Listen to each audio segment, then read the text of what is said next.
Good morning student. IUPAC nomenclature organic chemistry में हम पढ़ रहे थे। जनरल ऑर्गेनिक केमिस्ट्री का ये आपका 17 वीडियो होगा, 17 लेक्चर होगा। ठीक है ना बच्चों। इससे पहले हम हाइड्रोकार्बन का, एलिसाइक्लिक कंपाउंड का और फंक्शनल ग्रुप वाले कंपाउंड्स के जो IUPAC नॉमेनकल्चर है उनके बारे में पढ़ चुके हैं। आज बच्चों हम पढ़ने वाले हैं एरोमेटिक जो आपके कंपाउंड हैं उनका नॉमेनकल्चर IUPAC में, और उसके बाद हम पढ़ने वाले हैं स्पाइरो और बाईसाइक्लो जो कंपाउंड्स होते हैं, हाइड्रोकार्बन होते हैं, उनका नॉमेनकल्चर किस तरह से किया जाता है। ठीक है बच्चों। तो आज हम स्टार्ट कर रहे हैं एरोमेटिक कंपाउंड का IUPAC nomenclature. IUPAC nomenclature of aromatic compound.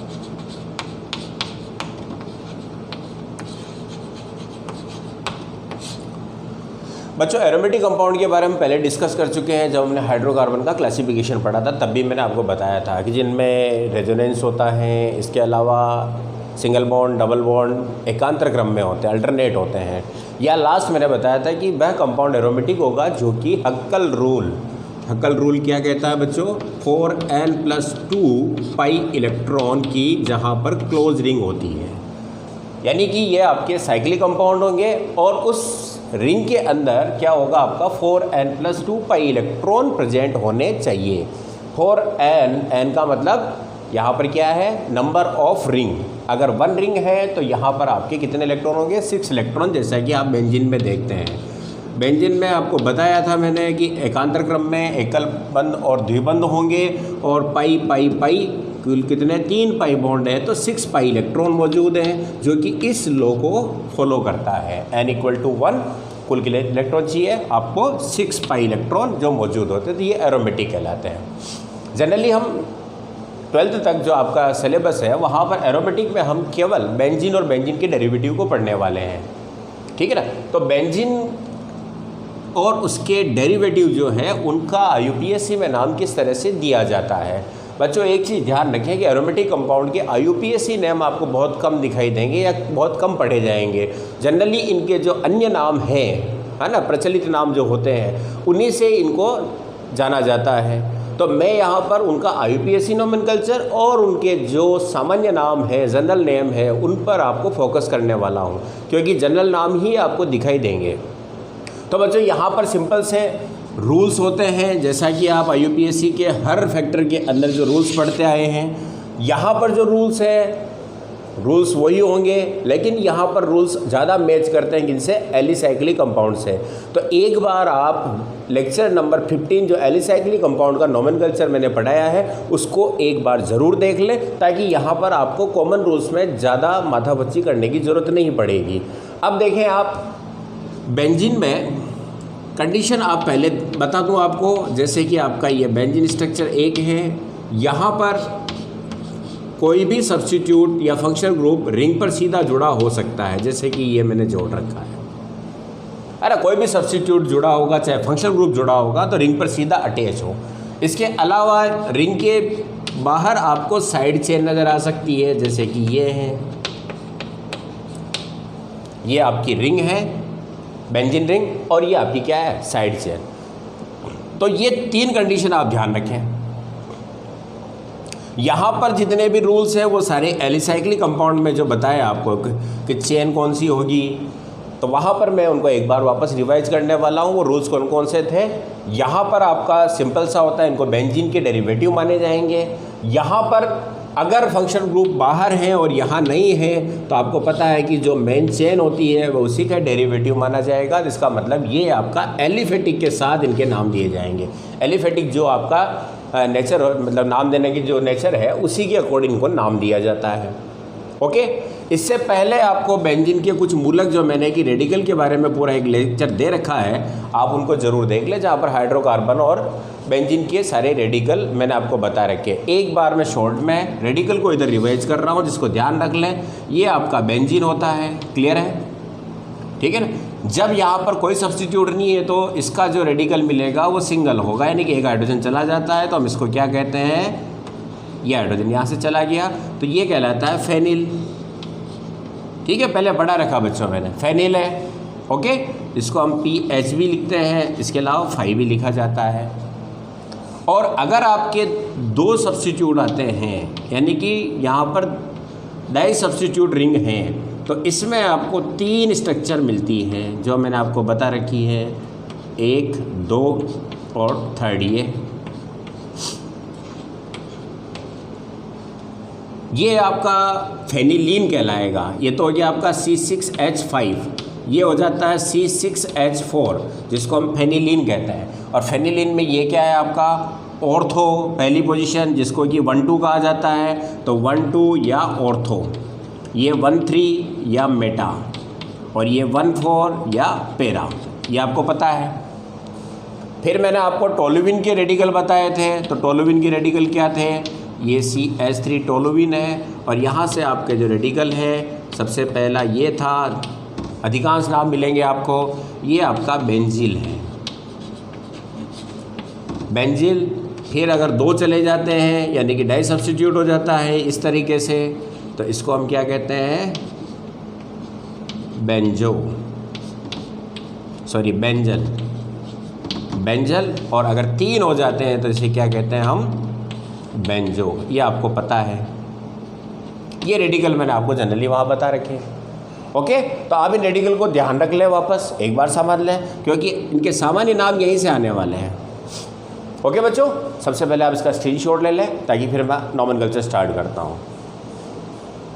Radical ध्यान रखने पड़ेंगे आपको। ओके, चलो मिटा दूँ। ओके, ये मिटाया। अब आप देखिए बच्चों, सबसे पहली चीज़, रूल नंबर 1, अगर आपके पास साइड चेन नहीं है तो चेन किसको माना जाएगा, बेंजीन को ही माना जाएगा। बेंजीन रिंग ही क्या होगी आपकी, चेन के रूप में होगी। सिंपल है। कब, जब साइड चेन नहीं है, साइड चेन अब्सेंट हो तो वो सारी ही यौगिक जो कंपाउंड है वो किससे माने जाएंगे, बेंजीन के डेरिवेटिव माने जाएंगे। और यदि ये साइड चेन है, सेकंड, यदि साइड चेन है, प्रेजेंट है, तो क्या करते हैं हम, सबसे पहले नंबर ऑफ कार्बन कहाँ ज़्यादा है वो देखे जाएंगे। बेंजीन में 6 कार्बन होते हैं, और साइड चेन में यदि 7 कार्बन आ जाते हैं तो मेन चेन कौन सी रहेगी, साइड चेन। तो नंबर ऑफ कार्बन जो मैक्सिमम होंगे वही आपकी क्या मानी जाएगी, मेन चेन मानी जाएगी, मुख्य श्रृंखला मानी जाएगी। तो नंबर ऑफ कार्बन का मतलब यहाँ पर मैं जैसे ये बता दूँ, ये आपका एक बेंजीन है, और यदि यहाँ पर आपके क्या है 1 2 3 4 5 6 7 है, तो यहाँ पर आपका रूल्स क्या चलेगा, चेन ये रहेगी मेन। ओके, और अगर 6 से कम है तो आपकी बेंजीन चेन के रूप में रहेगी। सेकंड चीज़, फंक्शनल ग्रुप, अगर आपका चेन पर है, रिंग पर, तो फिर मेन चेन यही रहने वाली जैसे ये है। और अब आपका साइड चेन चाहे कितनी लंबी हो, सारे एलिसाइक्लिक के रूल चलेंगे यहाँ पर। ओके, तो आपको एलिसाइक्लिक वाले रूल्स को एक बार पढ़ लें, वहाँ पर आपको साइड चेन और मेन जो साइक्लिक चेन होती है उनमें आपको किसका सिलेक्शन करना है तो वो आपको क्लियर दिखाई देगा। तो मैंने कहा लेक्चर नंबर 15 जरूर देख लें आप। ओके, तो यहाँ पर सबसे पहले जनरली हम ये मानेंगे चेन ये रहेगी। फिर उसके बाद आप नंबरिंग करते हैं, तो नंबरिंग कहाँ से किया जाएगा, जहाँ से सब्स्टिट्यूट या फंक्शनल ग्रुप जुड़ा हो। सब्स्टिट्यूट और फंक्शनल ग्रुप जिस कार्बन से जुड़ा है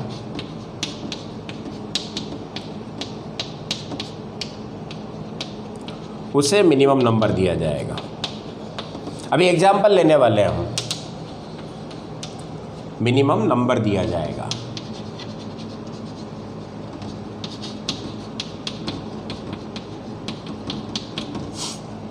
जैसे अगर आपका एक ही है तो उसको नंबरिंग देने की ज़रूरत नहीं है, जैसे कि ये है, इसको नंबरिंग नहीं दिया जाएगा। लेकिन जब इसके अगेंस्ट कोई दूसरा सब्स्टिट्यूट आ जाता है तो अब आप इसको नंबरिंग करेंगे। तो ये आपका हो गया जैसे ये, तो नंबरिंग का रूल्स वही रहेगा। सबसे पहले मेन फंक्शनल ग्रुप जो है, मेन फंक्शनल ग्रुप जो होगा उसको सबसे कम नंबर दिया जाएगा। फिर उसके बाद आप नंबरिंग में सेकंड नियम, अगर फंक्शन ग्रुप नहीं है और सब्स्टिट्यूट है तो वहाँ पर हम नंबरिंग की जो एलिसाइक्लिक में बताया कि मैक्सिमम सब्स्टिट्यूट को मिनिमम नंबर मिले,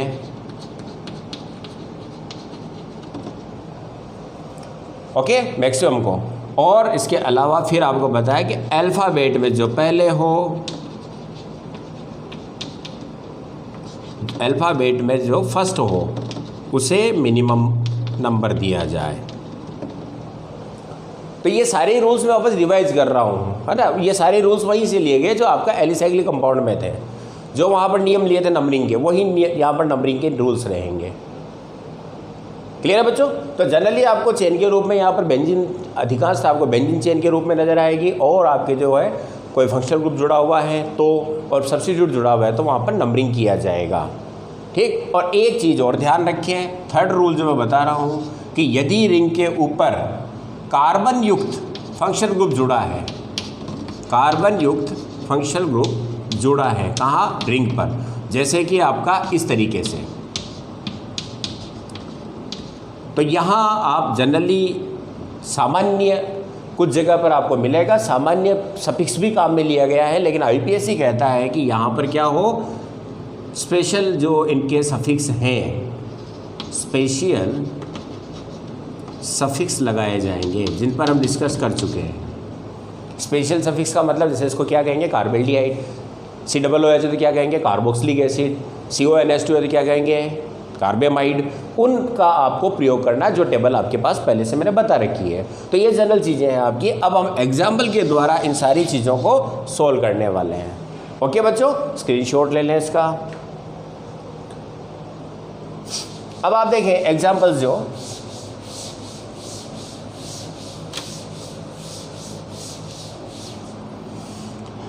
पहला एग्जाम्पल आपका ये है नंबर 1। सिंपल है, रिंग आपकी बेंजीन की है और क्लोरो है, नंबरिंग की जरूरत है नहीं क्योंकि कोई दूसरा सब्स्टिट्यूट है नहीं यहाँ पर। इसको क्या बोलेंगे हम, chloro benzene. Okay, second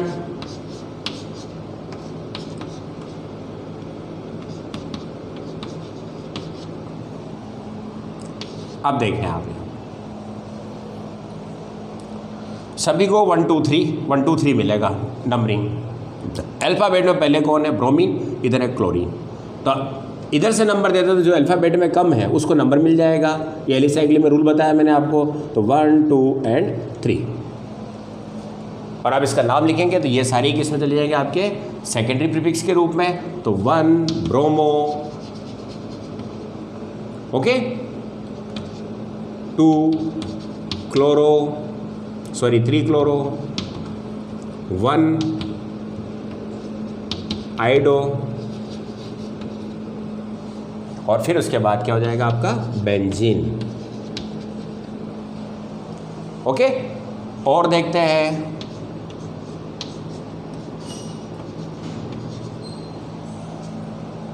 benzene की रिंग है और आपका OH लगा हुआ है तो सफिक्स के रूप में आएगा ये।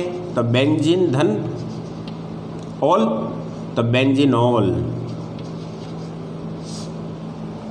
क्या नाम हो जाएगा इसका, बेंजीनॉल, जिसका कि सेकंड नाम ध्यान रखें जो मैंने कहा ना आपको नजर ही आएगा, सामान्य नाम फिनॉल।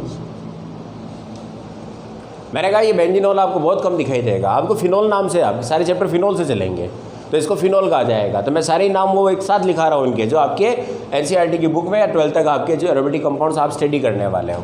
और देखें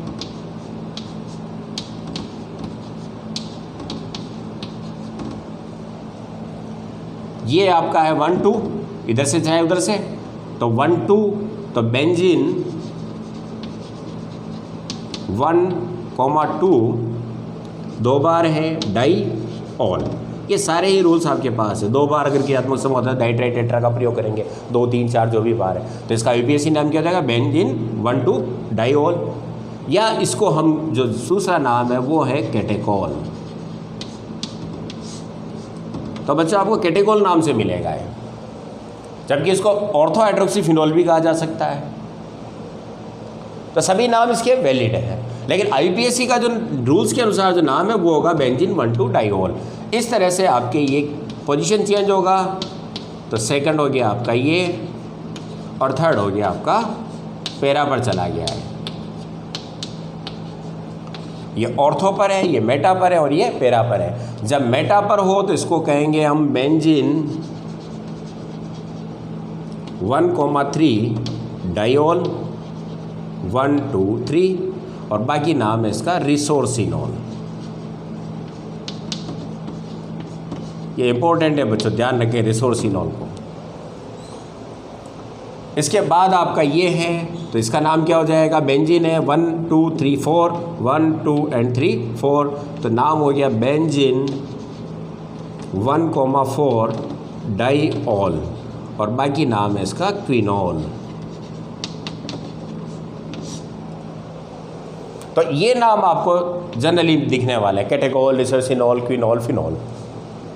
ओके, चलो इनके नाम उतार लो, मिटा दूं? हो गया? चलो और लेते हैं आगे।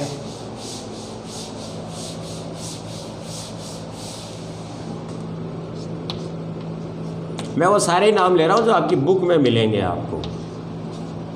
ये है आपका टोलुइन, है ना? सामान्य नाम क्या है इसका? टोलुइन। IUPAC में बेंजीन है, प्रतिस्थापी सब्स्टिट्यूट कौन है? मेथिल है, तो क्या नाम बोलेंगे इसको? Methyl benzene.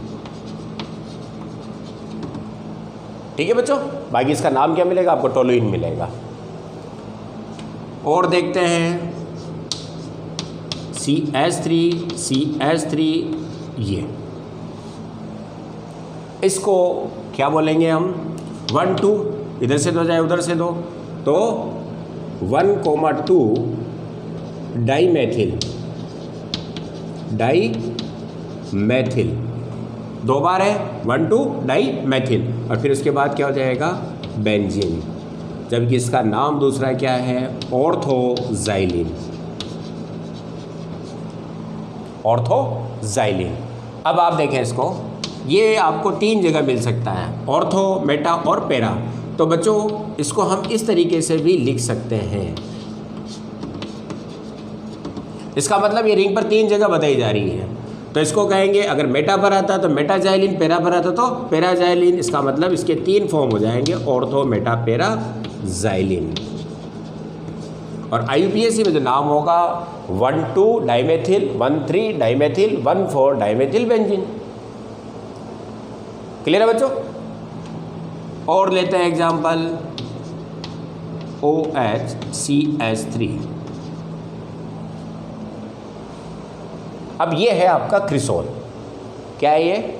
ऑर्थो पर है ना इसके सापेक्ष, तो ये कहलाएगा आपका क्रिसोल। IUPAC नाम क्या होगा? तो मैंने कहा क्रियात्मक समूह को नंबर 1 दिया जाएगा, ये 2 नंबर पर आ गया। ओके, तो इसका नाम IUPAC में क्या लेंगे? 2 मेथिल, फिर आपकी चेन बेंजीन 1 ऑल, या बेंजीनोल भी लिखा जा सकता है। और बाकी इसका नाम क्या है? ऑर्थोक्रिसोल। और ये भी बच्चों 3 तरह का होगा, ऑर्थो, मेटा और पैरा। यहाँ आता है तो 1, 2, यहाँ आता है तो 1, 3, यहाँ आता है तो 1, 4। 1, 2 को हम ऑर्थोक्रिसोल, फिर आपको मेटाक्रिसोल, और 1, 4 पर है तो पैराक्रिसोल बोला जाएगा। आ गया बच्चों समझ में? ये आपको ध्यान रखना पड़ेगा क्रिसोल क्या होता है। फिर ये आपके 3 तरह के होंगे। ओके, मिटा दूँ? चलो और लेते हैं एग्जाम्पल आपके एरोमेटिक कंपाउंड्स। मिटा रहा हूँ मैं।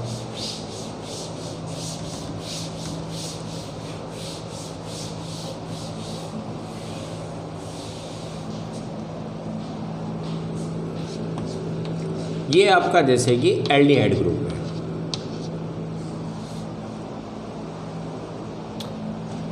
बेंजीन धन एल सफिक्स, तो क्या नाम हो गया? बेंजीनेल। ये भी लिखा जाएगा। पर IUPAC में जो इसका बिल्कुल प्योर नाम जो होगा वो मैंने कहा ना स्पेसिफिक सफिक्स काम में लिया जाएगा, क्योंकि कार्बन युक्त आपका फंक्शनल ग्रुप है जो रिंग पर सीधा जुड़ा हुआ है, तो इसको हम बोलेंगे benzene carbaldehyde.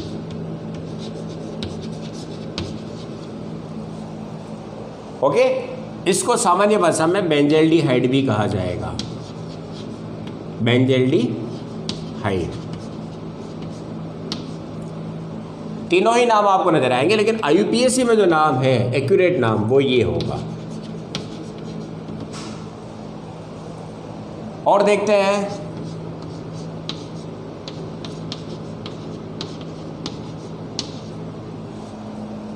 Main functional group कौन है, CHO। सेकंड फंक्शनल ग्रुप कौन है, OH। नंबरिंग किसको दी जाएगी, नंबर 1, नंबर 2 यहाँ आएगा। क्या नाम हो जाएगा IUPAC में, 2 हाइड्रोक्सी, फिर आपका benzene carbaldehyde. Okay, ortho hydroxy benzaldehyde भी कहा जा सकता है इसको। एक नाम क्या मिलेगा आपको, ऑर्थो हाइड्रोक्सी बेंजल्डिहाइड। IUPAC ये है। और इसका सामान्य नाम जो है आपको बच्चों, एक महत्वपूर्ण रिएक्शन पढ़ने वाला है आप 12th क्लास में, रेमंड-डी-मान रिएक्शन, तो वहाँ आएगा ये। तो इसको कहा जाता है ऑर्थो सैलिसिल्डिहाइड।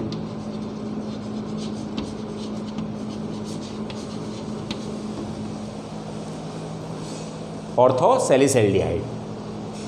ओके बच्चों, मिटा दूँ, स्क्रीनशॉट ले ले साथ साथ, ये मिटाया। अब एक ग्रुप और देखते हैं इसी का ही, जैसे कि आपका ये है कीटोन समूह।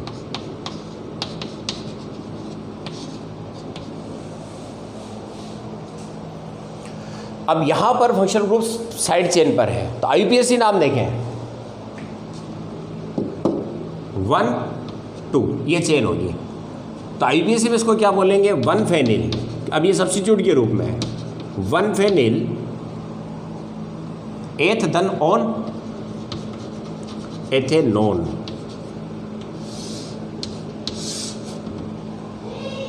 ऑन इसका सफिक्स होता है कीटोन का, 2 कार्बन की चेन है। ओके, ये हो गया आपका। अब आप इसका दूसरा जो नाम है जो IUPAC से भी लिया जाता है, एसीटोफिनोन।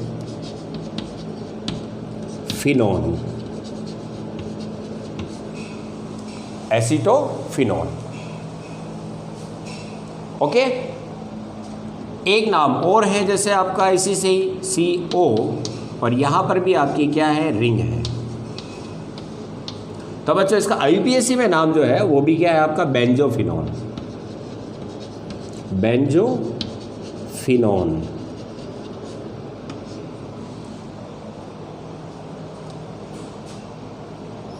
ओके, अब देखते हैं हम एसिड परिवार को, एसिड फैमिली में। जैसे पहला है ये IUPAC नेम, वले पर सीधा कार्बन युक्त है, तो बेंजीन कार्बोक्सिलिक अम्ल, कार्बोक्सिलिक एसिड। ये स्पेसिफिक सफिक्स का प्रयोग किया जाएगा जो मैंने आपको नियम में बताया है। और दूसरा नाम जो इसका सामान्य नाम है वो है बेंजीन धन oic acid, benzoic acid.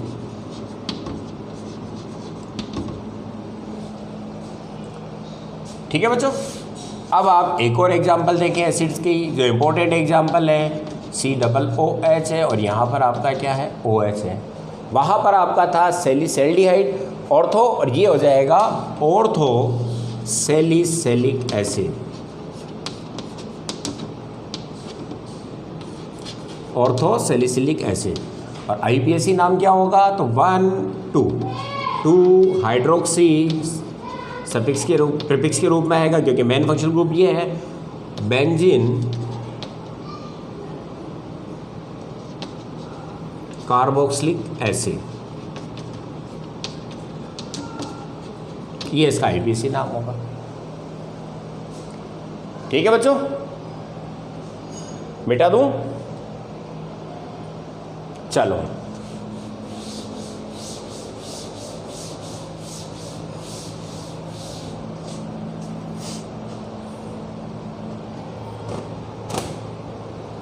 Next acid के डेरिवेटिव को देखते हैं हम। जैसे कि आपका ये है,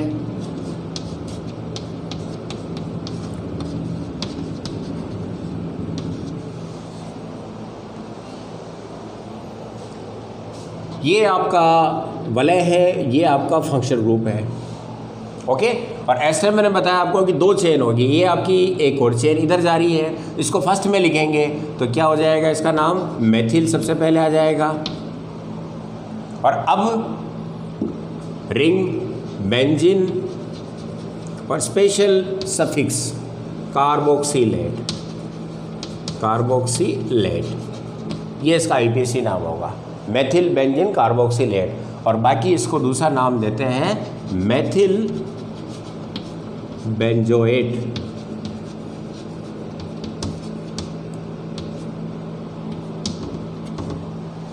मेथिल और ये क्या हो जाएगा आपका बेंजीन धन ऑइट, मेथिल बेंजोएट। क्लियर।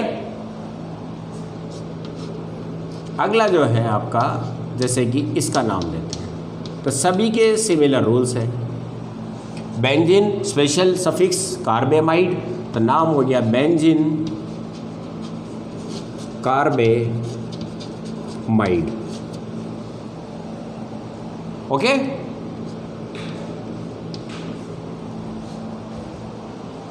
समझ में आए। तो आपको जो ये आईपीएससी के अंदर जो नाम दिए जाते हैं, तो मैंने कहा ना जनरली आपको आईपीएससी के नाम एरोमेटिक में कम दिखाई देंगे, जनरल नाम ज़्यादा दिखाई देते हैं इनके। तो आपको मैं साथ साथ वो सारे नाम लिखा रहा हूँ। नेक्स्ट, ये आपका कंपाउंड है, बोलो क्या बोलेंगे। ये पहले आएगा नाइट्रो, क्योंकि इसका सफिक्स नहीं होता है, ये प्रीफिक्स के रूप में लिखा जाएगा नाइट्रो, और फिर क्या जाएगा बेंजीन, नाइट्रोबेंजीन।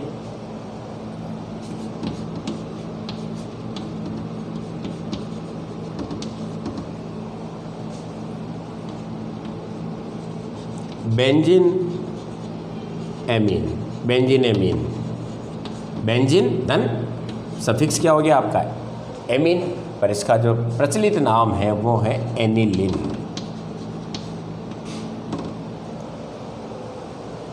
ओके, अब एक एग्जाम्पल देखें, और ये आपका एनिलीन से है और ये आपका CH3 है।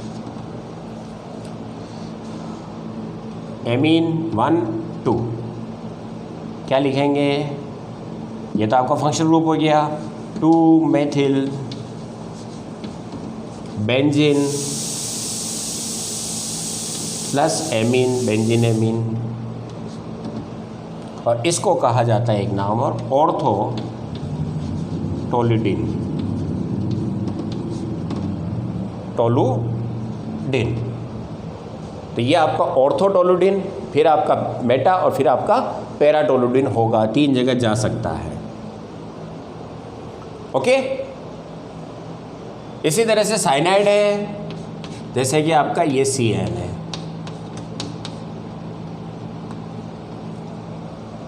बेंजीन सफिक्स क्या हो जाएगा नाइट्राइल, तो बेंजीन नाइट्राइल। लेकिन मैंने कहा ना कार्बन युक्त है, तो आईपीएससी में नाम क्या होगा इसका बेंजीन कार्बो नाइट्राइल। स्पेशल आपको क्या लगाना है, आपको सफिक्स लगाना है। चलो स्क्रीनशॉट लो, उतारो इसको। अब कुछ एग्जाम्पल और लेते हैं, जैसे कि ये आपका, ठीक है ना, यहाँ पर इसको आईपीएससी में मैंने कहा ट्रिपल बॉन्ड बाहर आ रहा है, तो ये आपकी चेन रहेगी, तो यहाँ से नंबर देंगे 1 और ये होगा 2। ओके, तो आईपीएससी में नाम क्या हो जाएगा 1 फेनिल, वैसे दोनों तरफ से 1 पर ही आएगा, इधर जुड़े तो भी 1 फेनिल एथाइन,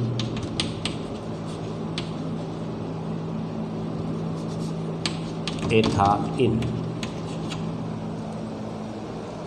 क्योंकि आपका डबल बॉन्ड और ट्रिपल बॉन्ड बाहर की तरफ आ जाता है, फंक्शनल ग्रुप बाहर की तरफ आ जाता है, तो आपको मेन चेन कहाँ मानी जाएगी, ये मानी जाएगी, और इसको हम सब्स्टिट्यूट मानेंगे। और इसका दूसरा नाम जो है वो है फेनिल एसिटिलीन, एसिटिलीन। अब आपका ये है, यहाँ पर अब आपका डबल बॉन्ड यहाँ आ रहा है तो 1 2 3 IUPAC में नाम हो जाएगा 3 फेनिल प्रोप 1 इन। ये तो हो गया IUPAC ने। बाकी ये क्या है आपका एलिल और ये क्या आपका बेंजीन। रेडिकल जाके देखें तो वहाँ मिलेगा आपको एलिल बेंजीन। इसी तरीके से यहाँ पर आपका उसी तरीके से नाम होगा 1 फेनिल एथीन। यहाँ पर कोई डबल बॉन्ड नहीं है, कोई फंक्शनल ग्रुप नहीं है, तो रिंग ये रहेगी, ठीक है ना। मेन चेन कौन सी रहेगी, वले ही रहेगी, तो ये सब्स्टिट्यूट रहेगा। सब्स्टिट्यूट कौन है, आइसोप्रोपिल बेंजीन। बेंजीन जिसको हम यहाँ पर क्यूमीन भी कहते हैं, क्यूमीन। ओके, इसको इसी तरह से यहाँ पर स्टायरिन नाम दिया जाता है। पॉलीस्टायरिन पढ़ने वाले हो आप, स्टायरिन। इस एग्जाम्पल को देखें, यहाँ पर अब आपके पास एक तो रिंग है और क्रियात्मक समूह बाहर की तरफ है, तो इसको नंबर 1 2 और 3 देंगे। चेन ये रहेगी आपकी, क्यों? क्योंकि अंदर आपका कोई फंक्शन ग्रुप नहीं है इसके ऊपर, तो जहाँ फंक्शन ग्रुप है उसका हम सिलेक्शन करेंगे। अब यहाँ पर नाम लिखेंगे तो 2 पर मेथिल है, 3 पर फेनिल है, तो सबसे पहले कौन आएगा, KLMNOP, M पहले आएगा, तो नाम हो गया 2 मेथिल हो गया। फिर अगला सब्स्टिट्यूट 3 फेनिल और फिर उसके बाद प्रो एन, डबल बॉन्ड नहीं है तो एन लगेगा, प्राइमरी सफिक्स, फिर आपका 1 एल। ओके, ये आपका ईथर से है, एक तरफ चेन है एक तरफ ये है, तो चेन ये मानी जाएगी क्योंकि नंबर ऑफ कार्बन ही आ जाता है, तो ये लिखा जाएगा एज ए सब्स्टिट्यूट। तो क्या लिखेंगे, एल्कोक्सी, तो मेथोक्सी बेंजीन, जिसका दूसरा नाम है एनिसोल। ये सारे ही जो आपकी किताब के अंदर महत्वपूर्ण अन्य नाम है वो सब मैंने एग्जाम्पल में लिए हैं यहाँ पर। इसी तरह से ये हो जाएगा एथोक्सी, एथोक्सी और बेंजीन, और इसका नाम है फेनिटॉल।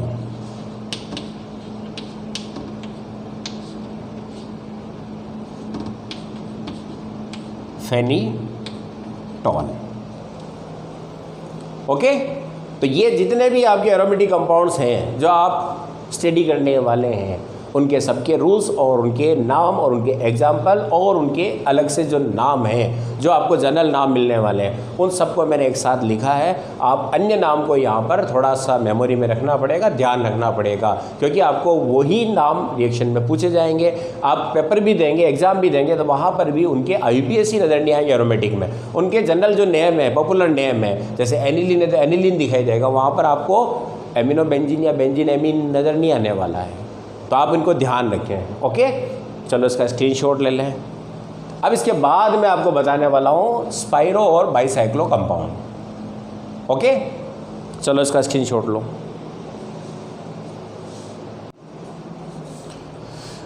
अब नेक्स्ट जो कंपाउंड ले रहे हैं हम वो है आपके स्पाइरो और बाईसाइक्लो कंपाउंड। पहले समझ लो बच्चों स्पाइरो और बाईसाइक्लो क्या होते हैं।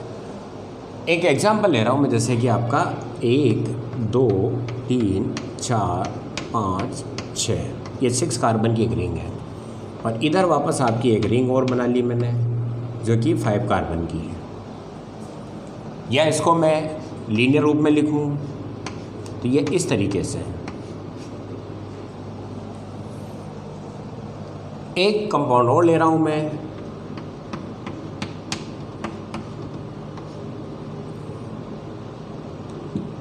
ये 5 कार्बन की एक रिंग हो गई।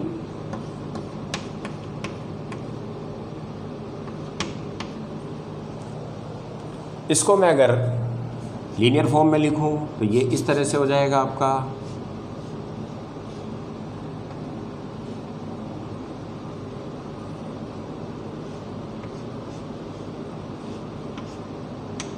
One two three four five 1 2 3 4 5 1 2 3 4 5 6 हो गए। एक मिनट,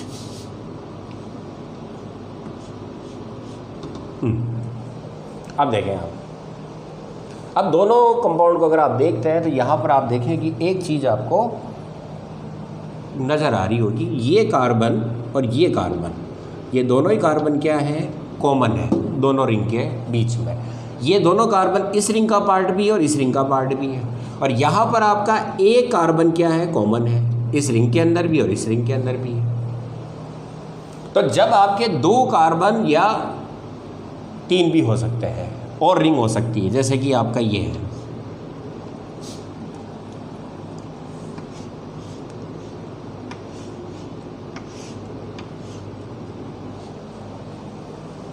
अब यहाँ पर आपका ये कार्बन कॉमन है, ये कार्बन कॉमन है, तो ये दो कार्बन इसके बीच में कॉमन है, दो कार्बन इसके बीच में कॉमन है, पर कॉमन कार्बन आपके दो ही रहने वाले हैं। तो जब दो साइक्लिक स्ट्रक्चर में कॉमन कार्बन हो, दो रिंग का हिस्सा हो, तो ऐसे कंपाउंड्स को हम क्या कहते हैं, बाईसाइक्लो कंपाउंड। और जब एक कार्बन कॉमन हो, जैसे कि यहाँ पर आपका ये एक कार्बन यहाँ पर कॉमन है, यहाँ पर ये दो कार्बन कॉमन थे तो बाईसाइक्लो थे। जब एक कार्बन कॉमन है तो इसको कहते हैं स्पाइरो यौगिक,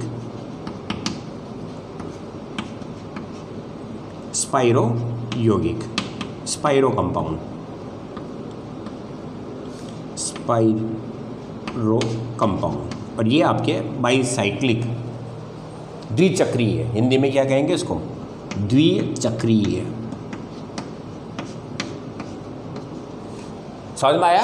स्पाइरो कंपाउंड कौन होते हैं, जिनमें दो कार्बन आपके क्या हो, कम से कम दो रिंग का हिस्सा हो, कॉमन हो, और जब एक कार्बन यानी कि आपका दोनों में से कॉमन है तो वह आपका क्या कहलाएगा, स्पाइरो कंपाउंड। तो अब इन कंपाउंड्स के हम नोमेनकल्चर को पढ़ने वाले हैं। समझ में आ गया? ये आपके बाईसाइक्लो और ये वाले आपके क्या है, स्पाइरो। बच्चों बड़ा आसान सा इनका नोमेनकल्चर IUPAC में इनको लिखा जाता है। पहले मैं बाईसाइक्लो के लिए बता दूं जनरल रूल जो सिंपल सा है। बाईसाइक्लो के लिए इनको लिखा जाएगा बाईसाइक्लो, प्रीफिक्स लगाया जाएगा और फिर ब्रैकेट में लिखा जाएगा X, Y और Z, और फिर आपके दोनों रिंग के टोटल नंबर ऑफ कार्बन है वो आपकी क्या हो जाएगी, रूट वर्ड होगा या वर्ड रूट होगा।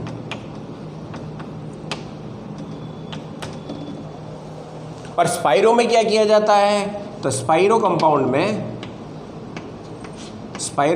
में क्या होगा, प्रीफिक्स लगाया जाएगा स्पाइरो,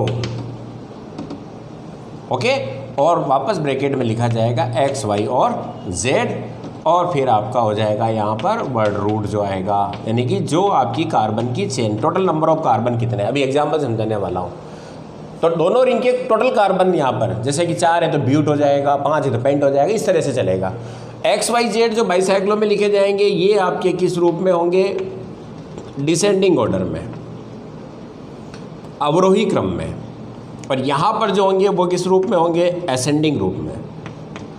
बस इतना सा ध्यान रख लो, ये आपका सिंपल सा नोमेनकल्चर का शॉर्ट पैटर्न है, ओके। अब जैसे आप इस कंपाउंड का नाम देना चाहते हैं, एग्जाम्पल में ये समझो बाईसाइक्लो है, तो इसके लिए हम क्या लगाएंगे, सबसे पहले आपका, और कोई सब्स्टिट्यूट नहीं है यहाँ पर, तो इसका नाम देने के लिए हम क्या लिखेंगे, सबसे पहले बाईसाइक्लो, ओके।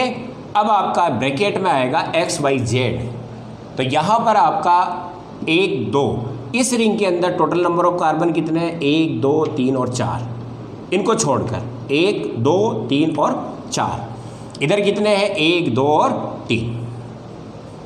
समझ में आया? दो रिंग है, इधर 1, 2, 3, 4 है, इधर 1, 2, 3 है, तो मैंने कहा X, Y, Z के रूप में ना डिसेंडिंग में, तो सबसे पहले क्या आएगा 4, फिर आएगा 3, और अब आपका कोई तीसरा चक्र नहीं है तो यहाँ पर क्या लिखेंगे हम, 0, Z = 0। अब टोटल नंबर ऑफ कार्बन 1, 2, 3, 4, 5, 6, 7, 8, 9, समझ में आ रहा है, 6 तो ये 1, 2, 3, तो कुल कितने हो गए, 9, और कोई डबल बॉन्ड नहीं है तो इसको क्या लिखेंगे, नोनेन, नॉन धन एन, नोनेन, ये नाम हो गया बाईसाइक्लो, ठीक है ना। अब इसका नाम देते हैं जैसे, तो यहाँ पर अब आपकी क्या है, एक रिंग, दो रिंग और तीन रिंग यहाँ पर, तो इसमें दो आपके कार्बन इधर कॉमन है, दो कार्बन इधर कॉमन है, तो क्या नाम दिया जाएगा? तो सबसे पहले लिखेंगे बाईसाइक्लो, लिख दिया। XYZ इसके अंदर कितने हैं? 1 2 3, इसमें कितना है आपका 1 और इसमें कितना है आपका 1। ध्यान से देखें, ये तो आपके कॉमन है तो बचा कौन? 1। ये आपका कॉमन है तो बचा कौन? 1। ये आपका कॉमन है तो बचा कितना? 3। तो आप इसको किस में लिखोगे? कौन से ऑर्डर में? डिसेंडिंग ऑर्डर में। तो सबसे पहले आपका 3, फिर उसके बाद कोमा लगा के क्या लिखेंगे? 1, फिर क्या लिखेंगे? 1। Okay, bicyclo 3 1 1। अब टोटल नंबर ऑफ कार्बन 1 2 3 4 5 6 7 8, तो क्या लिखेंगे? ऑक्टेन। बोला यार, समझ में आ गया ना? अब सेकंड देगा आप स्पाइरो के अंदर, जैसे इसका नाम लिखते हैं अपन, तो यहाँ पर आपका 1 कार्बन कॉमन आएगा। इधर कुल कितने कार्बन बच रहे हैं? 1 2 3 4। इधर कितने बच रहे हैं? 1 2 3 4। ओके, 4 कार्बन इधर और 4 कार्बन इधर बच रहे हैं, तो क्या लिखेंगे इसका नाम? तो इसका नाम लिखेंगे स्पाइरो। हो गया। अब आपको यहाँ पर XYZ लिखना है, तो यहाँ पर किस ऑर्डर में आएगा? असेंडिंग ऑर्डर में, पर दोनों तरफ बराबर हैं, तो आप लिखेंगे 4 4 और 0, और उसके बाद क्या लिखेंगे? कुल कार्बन कितने हो रहे हैं? 1 2 3 4, 1 2 3 4 और 1 हो गया 5, यानी कि 9, तो नोनेन। बोला है समझ में? स्पाइरो और बाईसाइक्लो कैसे लिखा जाता है? ओके, चलो इसका स्क्रीनशॉट लो। अब कुछ एग्जांपल और लेते हैं। मिटा दूँ? स्क्रीनशॉट ले लें। चलो मिटाया।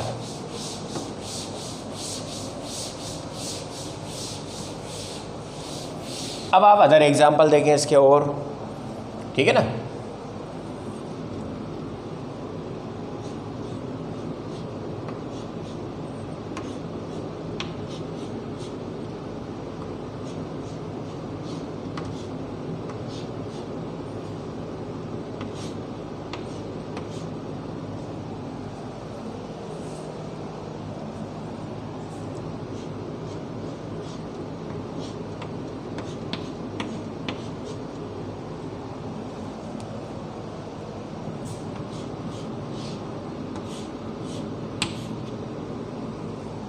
लिखे नाम।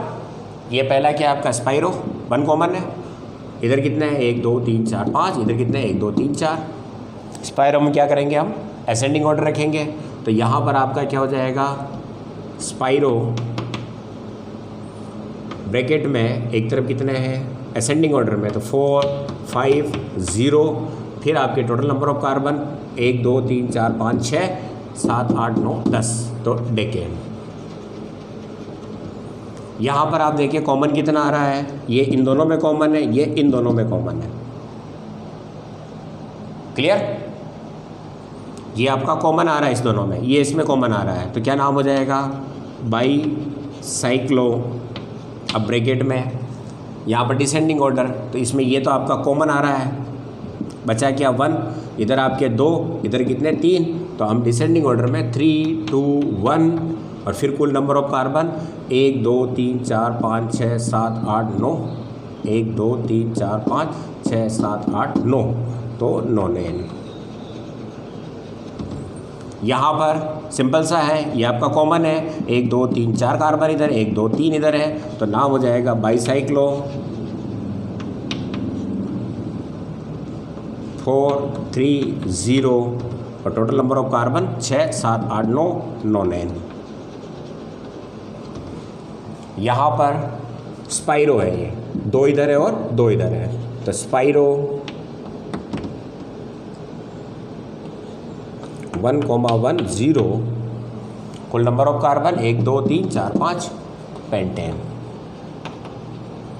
चलो स्क्रीनशॉट लो इसका।